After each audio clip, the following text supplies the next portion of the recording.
Hi everybody, thanks for coming to the Woody Creek Caucus meeting, a regular meeting, and our normal debate for the county commissioners. Candidate Jack Johnson and Rob Ittner. We're really honored and lucky to have them here. This is an informal Woody Creek Caucus style debate. They'll be introducing themselves and they'll be discussing issues that are important, and then they'll have closing arguments after Q&A with Woody Creek Caucus members. So I'll be sitting right here. I don't think I'll need to be doing much moderating. We have two good people and friends here. So, but if I need to bust up a fight or something, I'll be right here. But anyways, thanks guys for coming. And you're going to open? Rob is. Rob is going to open, and Jack will close after the meeting. Things are after the debate. Thanks.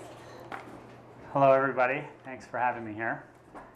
I'd like to start by just giving some background on myself and giving you a little idea of who I am, because I think it's an important element in the sense that the mission statement of the Board of County Commissioners is really they're entrusted to upkeep the quality of life within the county.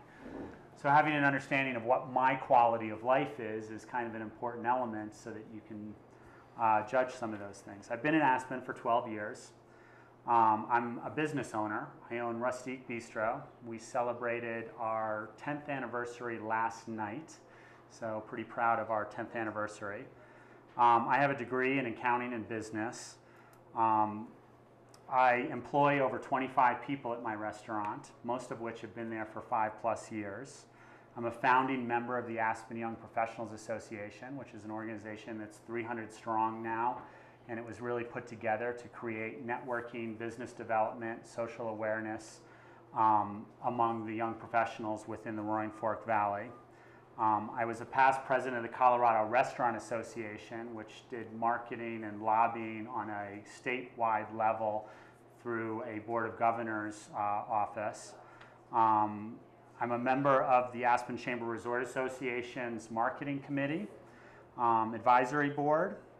I'm a lover of the outdoors. I try to get out in the outdoors as much as possible. This year alone, I've climbed 14,000 foot peaks. So I really enjoy doing outdoor activities. I'm an Aspen Rotarian. The mission statement behind being an Aspen Rotarian is really service before self, which is one of the reasons why I'm getting involved with service to our government. I am a skier, a hockey player, a mountain biker, a road biker. I've been a big buddy for the last 2 years in the buddy program, and I own my own employee housing unit. I've been in my employee housing unit for about 8 years. So that's just a quick background on who I am. I just want to go over a few big issues that we can maybe ask some more questions on them. I'd like to elaborate more, but real quickly, the first, what seems to be a big issue, is growth. I divide growth into two different categories. I divide growth into economic growth and building and construction. In my mind, they're two completely different things. Let's start with building and construction. I've always expressed from the very beginning of my candidacy that we need controlled building and construction throughout Pitkin County. I've always believed that we've got a strong building code. I believe in the urban growth boundary in that building code.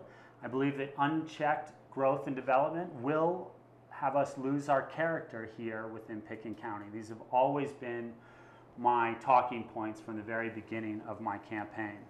Let's talk a little bit about economic growth. We hit a 10% unemployment here in Pitkin County this year.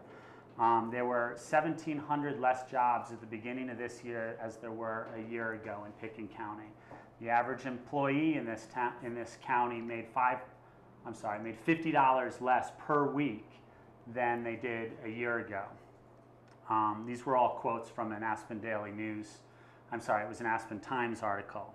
Nonprofits are greatly underfunded. We are in an economic hardship here in Pitkin County, and a lot of my growth aspects talk about the growth of the economics here, and that we need to support a tourism economic. A big portion of the county's budget comes from sales tax dollars. We need to support having those sorts of things here. Not building and construction, but economic growth. Real quickly on some other issues, 60, 61, and 101. These should be voted down. They're very detrimental to government. The hospital, I'm in favor of the hospital, mostly because I think they're very smart people running the hospital and they're going to use the money very wisely. I do have some concerns with the size of that structure and a few other little things with that, but for the most part, I think these are all good ballot issues. The school, I'm for the school. The school is the greatest measure of our community, having good students and good education. The environment is the one thing for our economic health that we need to protect. I love the outdoors. I get in the outdoors all the time. We need to protect our environment. That needs to be a priority. And that's about it for my introduction. My name is Jack Johnson. I'm a Democrat. I'm running for Pitkin County Commissioner from District 1. I believe that over the past couple of years, we have learned the hard way that we are not immune from economic downturns. I believe to get back on the right path, we must create a sustainable economy based not on real estate speculation, but one based on tourism and arts and cultural events. It's what we do best. I think we need to continue to preserve our open space and wilderness and promote wise environmental conservation. We must protect our water and our wildlife. I believe we also must maintain Pitkin County as a home for hardworking local families. I have served on the Aspen City Council, the Pitkin County Planning and Zoning Commission, the Aspen Planning and Zoning Commission. I was the Aspen representative on the Root Eye Water and Power Authority and on the Core Board. Thank you. Oh, I was just going to say slow down. Keep talking, but I was... Oh, I'm done. Oh, you're done? Mm-hmm. Oh, thank you. Thanks, guys. Would we like to open it for questions? I know I have some questions here that, remember, okay, Jim. No, I was just going to suggest it. Okay. For both of you, This is County Commissioner Michael Owsley. would you support the reintroduction of wolves into Pitkin County? I don't know. I haven't studied the issue at all. I generally believe that those native species which over time were eradicated for one reason or another ought to be reintroduced. I think the lynx has been successful. I'm sure that people in the snowcap region would perhaps be much more knowledgeable about it than I would be. I don't know enough about the topic. I do know the lynx have great-grandchildren now, and that deems it as a successful reintroduction into our wilderness here. So I don't know what the effects would be. The lynx don't eat people. Well, I'm just trying to ask questions that are not normally asked. Right. Yeah, That's- absolutely. that's Well, a- that's a question That's a new one, Mike. Okay, I'll go, I have some Gonzo questions here, and I have some, and then they're also important, which are important questions, and also some questions that were emailed in, such as, would you support a year-round bus service to Woody Creek? Right now, we have an issue, and I'm not sure if you guys are aware, we have the bus comes once or twice a day now, and it's really difficult for people to get here, and it's a problem. Would you support a year-round bus service to Woody Creek? And would you consider changing the bus route to travel McLean Flats via Cemetery Lane to better serve all the employees on that route? Excuse me just a second. Are you all picking up her? Yeah, No. Okay, we have to repeat the Oh, question. that's right, yeah, thank you for reminding me what my... But the mic seems to be okay? Okay. Mic's fine. Okay. Okay. So the question is, would we support a year-round RAFTA stop in Woody Creek with potentially better service? And via Cemetery Lane. And via Cemetery McLean Lane. Flats. Me? Jack? I would support. I think that you're very underserved in Woody Creek, and I think that there are a sufficient number of people who work at both ends of the valley here to justify it. I know that it's not a particularly the buses are rarely full and rarely would be full, but that's not always the point. I think looking at increased service on McLean Flats and on Cemetery Lane may do away with some of the issues that have existed in the past. I think that there should be a way for RAFTA to do it. It seems to me like rerouting a bus to go through Woody Creek. In terms of how much service there would be needed in the McLean Flat area, to get people off the roads would be a good thing, certainly, if someone does use it. I know people in Old Snowmass that come down to the lot on the old, by the Conoco there, and they use it to come into town to dinner. And then they use it to go back at the end of the night. So having something like that would get cars off the road. So it seems to me like there's a way to make it work.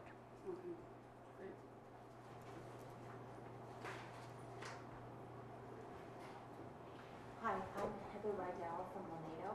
I've lived up there for 25 years. And we have a concern that's almost 19 years old now, which is a really long time. We have a commercial snowmobile operator that was moved up there illegally. The Forest Service does not debate that now, almost 19 years ago. And the increased traffic, which has increased every year, our very narrow dirt road with 18 blind corners between my house and the pavement, a cliff, a 30-foot cliff on one side, one going straight up on the other, so there's no escape. The increased traffic is a concern for everyone, as well as the width of the snowmobile trailers, which are 8.5 feet wide, which is the same width as the cement truck, 8.5 feet wide. In many places, the road is less than 16 feet wide, so it's very dangerous. And we have been trying to get some help and some sort of hearing and understanding and something that will make the road safer for everyone. At the moment, Pitkin County has decided to put parking up there, and it hasn't worked well, and yet it looks like they're just going to rubber stamp it again this year, even though it was just an experiment last year. Once people get up there, they've gone so far that they're not going to turn around and leave if there isn't a parking space. Heather, They will park. I'm going to put it out there. They understand the issue and that nobody can hear you because of the television. Because of the mics. Because of the Oh, mics. okay. Can I have them summarize your question and their opinions? Well, can I have one sentence? Sure. Right now, the sheriff's department has determined they will not enforce even the sign parking up there. The only reason they will come up if there's a call is if there's not enough room for an ambulance to get through. How can you help us? Can you guys summarize the issue because you both understood Heather's question, right? And what the Laredo folks have been going through all these years? Do you want me to summarize? Well, you can each summarize the way you've viewed the situation and answer Heather's question. That would, I think, summarize the question and the answer. Heather, I view your question as a safety issue for the road and maintaining the road, a overuse up there, a potential of snowmobiles and snowmobile trailers, a potential illegal use, and I think your question is, what would I do if I was county commissioner with that situation? I think that the place to start is collaboration. The place to start is getting people sitting down in a room and communicating to each other and trying to find a way to work out the solution. If something illegal is happening, that's another story. But safety is got to be on the forefront of those sorts of things. I can't comment on whether it's illegal or not. I've listened to this caucus several times on this issue, and I've listened to it at the planning and zoning level. It is a complex, complicated question. I think that I can't answer you, Heather, and I apologize for that. But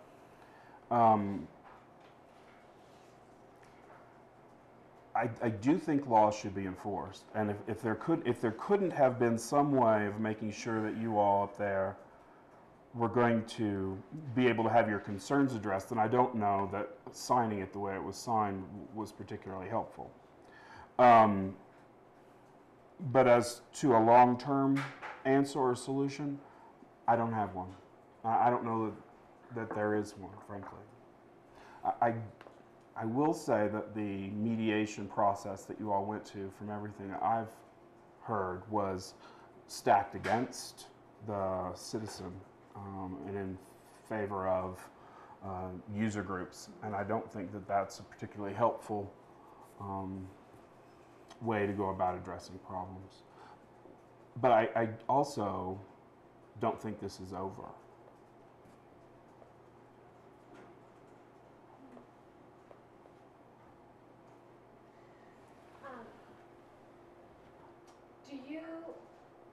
How important do you view the county commissioner role in issues beyond the county? Valley-wide, state, etc. You want me to take this first? If you like. Question is how do we view the county commissioner roles in issues beyond county commissioner? Well, I think as citizens, we all need to view the roles beyond our county. I think involvement, the commissioners certainly have a role in state politics in terms of things that are happening. For instance, this 60, 61, and 101, this is a state issue. It was a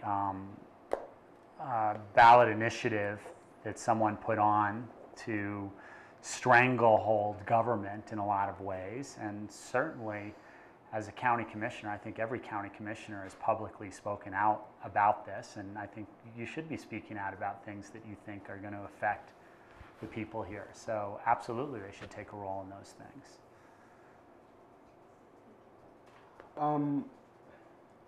I see the county commissioner's role as, at the local level, it goes beyond that table. There has to be collaboration with the Aspen City Council and the other municipal governments up and down the valley. There also has to be a role for the county commissioners at some of the other organizations that we have, like with the Root Eye Water and Power or the Core Board. I think that we do a really good job within Pitkin County of being collaborators. I think that we need a lot of work up on a regional level because many of the issues in the western part of Garfield are rather opposite of our own. And while we have many similarities, we also see things radically different as far as gas exploration, for one thing. At the state and federal level, I think it has to be advocacy. I think we have to be rigorous in our protection of our water rights. And increasingly, I think that this land exchange is a very good evidence of how we're going to have to be stronger, perhaps at the federal level, to make our issues rise to the top a little bit better. We're a very small place, but we can also be a very loud place. And sometimes I think we might ought to harness that level of that volume, perhaps.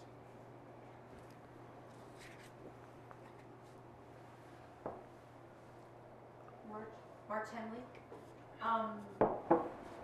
What do you feel it's going to take to increase jobs in Pitkin? March's question is, how are we going to increase jobs in Pitkin County? I don't know that we are going to be able to. I don't particularly think that it's government's business to create jobs. And even if it were the business, I don't know that in Pitkin County we particularly have the tools. I think that it's the role of government to create an environment in which private business can create jobs. Specifically in Pitkin County, I think that a stable environment would be more helpful than a volatile one. I think that we created a lot of jobs in certain industries in the past 10 or 15 years with real estate speculation, that the minute the economy did not continue to grow as it had, we couldn't sustain them. I don't think that's particularly wise. I think, and I have long thought and long advocated for, a return to doing what we do best, which is tourism based on arts and culture and recreation. To that end, I think that we can create new special events, and I think that we can assist our existing arts and cultural nonprofits in their events and get more people here, because we already have that infrastructure. And as far as recreation goes, I think that Pitkin County can complete the Rio Grande Trail, complete the Crystal Valley Trail, and use those as ways in which to market ourselves in ways different from what we have in the past, such as more bicycling events.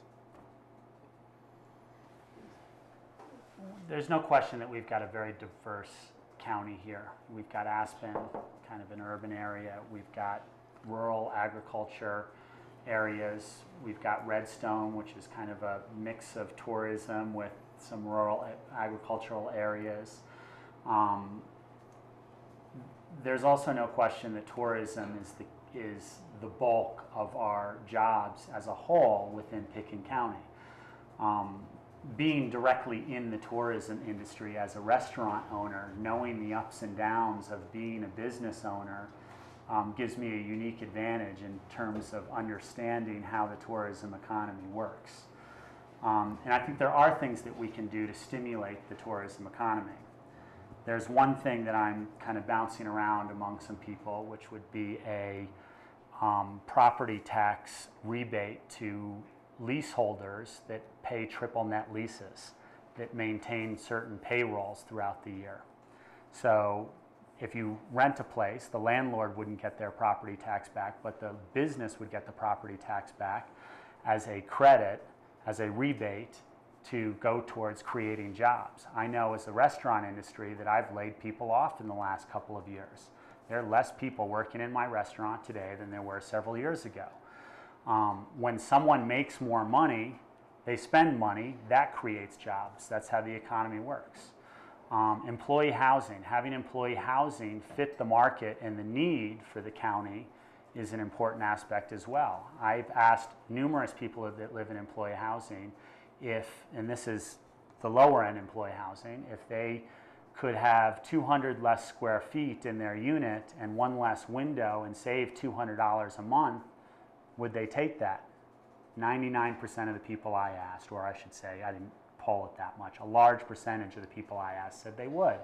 Where does that $200 go? It doesn't go into a 401k, it goes into buying a new pair of skis, it goes out to a bar, it goes into the economy, which creates jobs. So there are ways that we can create jobs. The other aspect on the rural side of things is we can support people that do small agricultural stuff. Giving benefits to people that do small agricultural things will allow money to come into the economy, and then they pay people to hay their fields. They pay people to take care of their horses, those sorts of things. Those are jobs as well. So there are a lot of ways to create jobs. It just goes to have someone, in my opinion, a business owner, someone that's been in the industry, running a successful business for 10 years, thinking outside the box to create jobs. It's been a big part of my platform. We have a few minutes left, right, Dennis? There are some questions that have been emailed in. Maybe we'll email those questions to you and you can respond. But before you give your closing statements, this might be included in your closing statements, I want to see if you could just tell us why you believe you are more qualified than the other candidate, if you don't mind doing that. You mentioned it in your opening statement, so I'd just like to get a clear statement from both of you. Is that cool? Any questions before that? Jim? Presumably one of the two of you will be elected county commissioners. So in what significant ways would your policies differ from the current board and the direction that they have gone in, or would they not differ? The question is, in what ways, if we're elected, would our policies differ from the current board, and potentially in what ways would they not differ? I think our government is doing a top-notch job in a very hard environment right now with the economic crunch that we're having. It's really going to take someone who can look at stuff and provide the same services for less money. I think having someone with 10 years of tourism business experience employing people to approach things from a new angle. creative thinking. It's not that they're not doing that, I just think that I have a lot of additional stuff to offer as well.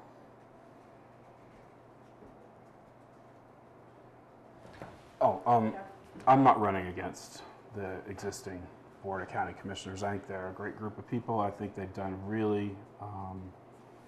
they've been really good representatives of me. I think they've generally been very good representatives of everyone else.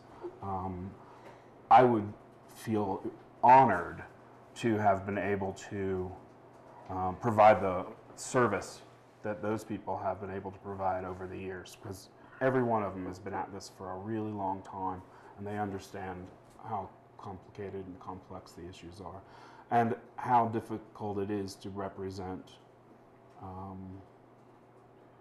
Aspen and Redstone and Thomasville and Merida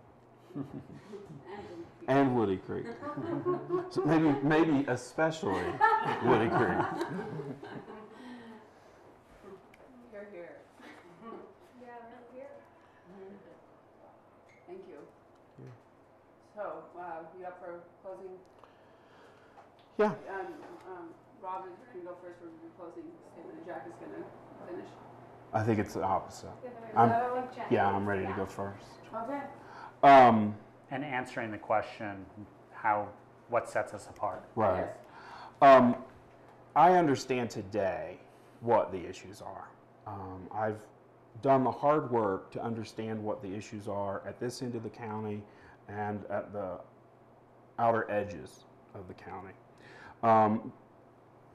I think it's really important to serve on boards and to understand the land use code and to understand the distinctions between that which the Board of County Commissioners has jurisdiction over and that which the City of Aspen has jurisdiction over, and we need to be really clear about those being separate, because it's inappropriate, in my opinion, to step on the toes of the differing jurisdictions. As important as Aspen is, it is not all of Pitkin County. I understand that already. This will be a very close election. It will be conducted on November the 2nd. Early voting begins October the 18th. This will be an election in which every vote will count. I want to represent you. I'm asking for your support, your endorsement, and your vote. Thank you. A couple things in closing. I think I understand as a business owner in the last couple of years the tourism economy. In the first couple of paragraphs of most of Jack's material, he talks about the importance of tourism economy, and so do I. I think we share this belief that the tourism economy is a big part of it. 3.6% sales tax collected by the county. This is a big revenue. This is 1/3 of the county's revenue. We raised that by 10%. The revenue of the county is somewhere in the 65 to 75 million. Raise that by 10%, it's almost $2 million worth of extra money. That can go to provide a lot of services. So it just goes to show how important that is, and having someone who knows what the employees feel within the tourism economy. It's no question that we've got a diverse county. I've said that a couple of times tonight, and we have to understand all the aspects of the county. I feel that I separate myself apart having that business experience and knowing and being connected to employees over a 10, 12-year period of time here in the town. I have one more kind of call to action to everybody out there, which is learn about the two of our candidacies. Learn about it from ourselves. Don't listen to what you hear on the street. Don't listen to those things. I've got my material up here. My cell phone is on all of my material.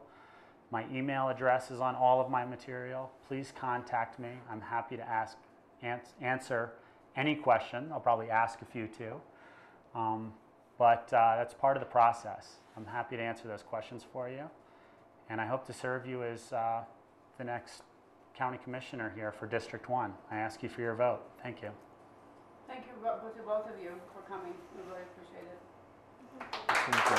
Thank you.